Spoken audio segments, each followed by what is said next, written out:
location somewhere in North America, this is your weekly Truth Be Told Minuteman Report. Hey everyone, it's Robert Hensley, your Truth Be Told Minuteman, and today we are talking about a recent study that was published by the University of Utah in collaboration with Dr. Sean Kirkpatrick, who is the recent director of the All-Domain Anomaly Resolution Office, AARO, AARO, and this study, which was published on December 15th, 2023, they came together to analyze 98,000 reports from the National UFO Reporting Center databank. So I know that we've talked about NUFORC on the Minuteman Report before. NUFORC, NUFORC.org, is a website that collects reports of UAP sightings. Some of those reports include media evidence, photographs, videos that are sent in by people from all over the world.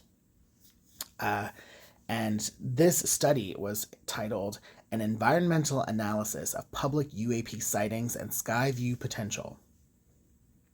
And there were some really interesting findings, key findings, in fact, that the university and Dr. Kirkpatrick came up with. And one of those was environmental factors. It says that they leveraged Bayesian regression to explore how local environmental factors like light pollution, cloud cover, and even nearby aircraft or military installations impacted UAP sightings. They also took into consideration that there were areas around the country, especially here in North America, that saw the highest numbers of sightings, and that those sightings were possibly influenced by physical geography and also cultural factors. And to be specific, they found that there were a higher number of reports in the western U.S. and also in the Northeast. They also found that there are challenges in verifying every UAP report, but that there is value in collecting these reports because of the spatial patterns that are observed. And of course, that affects reliability of each report. So this was, it was a really interesting report.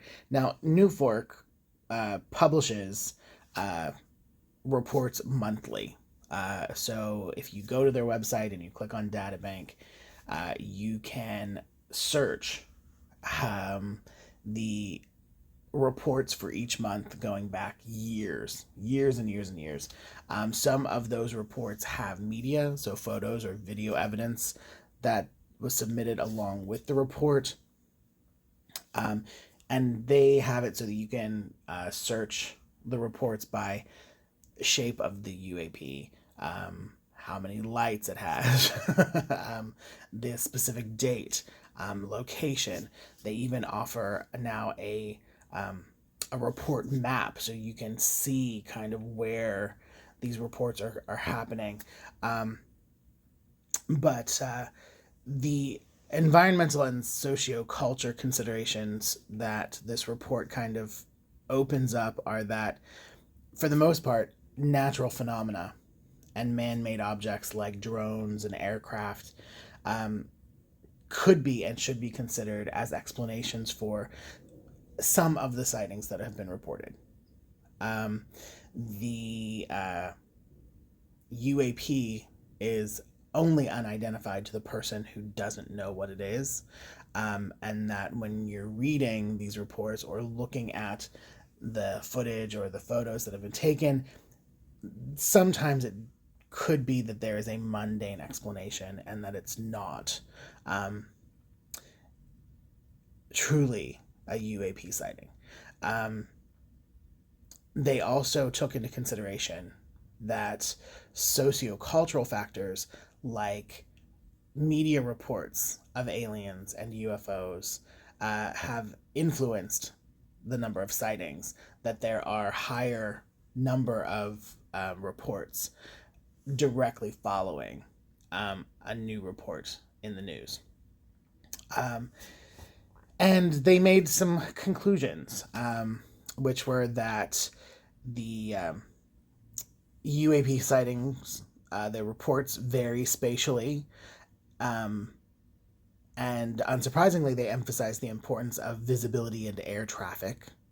It also opens some new avenues for exploring these sightings and considering both the environmental context and the sociocultural factors, and the implications they found for future research that further analysis could examine those sociocultural influences, regional differences, and even temporal trends in the sightings, and that they are advocating for a scientific approach to UAP research that's free from stigma in order to better understand the unexplained phenomena. So all in all, really kind of, I think giving, not that people don't think that it has value, but it's nice to it's nice to have something to kind of bolster that, give you a little bit of a push. This study definitely makes NUFORC or sets NUFORC up to be a reputable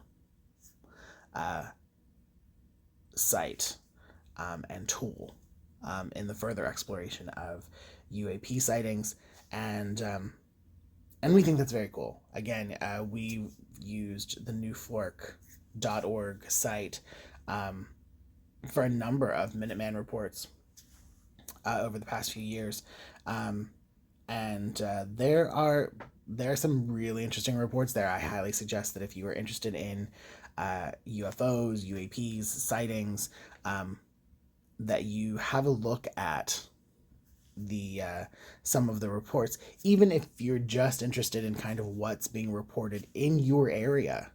You know, I know that there are a number of reports where we've seen that were reported recently, but they are reports for things that people saw in the past. They found the NUFORC site, saw a number of reports of something that they themselves witnessed, but they were afraid to report. And then once they saw that other people had reported it, they then added their report to that as well. So yeah, that is the environmental analysis of public UAP sightings and Skyview potential study, again from the University of Utah in collaboration with Dr. Sean Kirkpatrick. And again, that was published December 15th, 2023 on nature.com. So that is it for today. We will be back next week with more Minuteman Report on Monday at 3 p.m. Pacific, 6 Eastern. And remember, we also have Bonnie Burkert on Wednesdays, same time, 3 p.m. Pacific, 6 Eastern, with Truth Be Told Transformation, and Tony Sweet on Fridays with the original Truth Be Told, same time, 3 p.m. Pacific, 6 Eastern. And if you have any story ideas, suggestions, comments, questions, concerns, please feel free to reach out. You can reach us at reportminuteman@gmail.com. Again, that's reportminuteman@gmail.com. And until next time, stay true.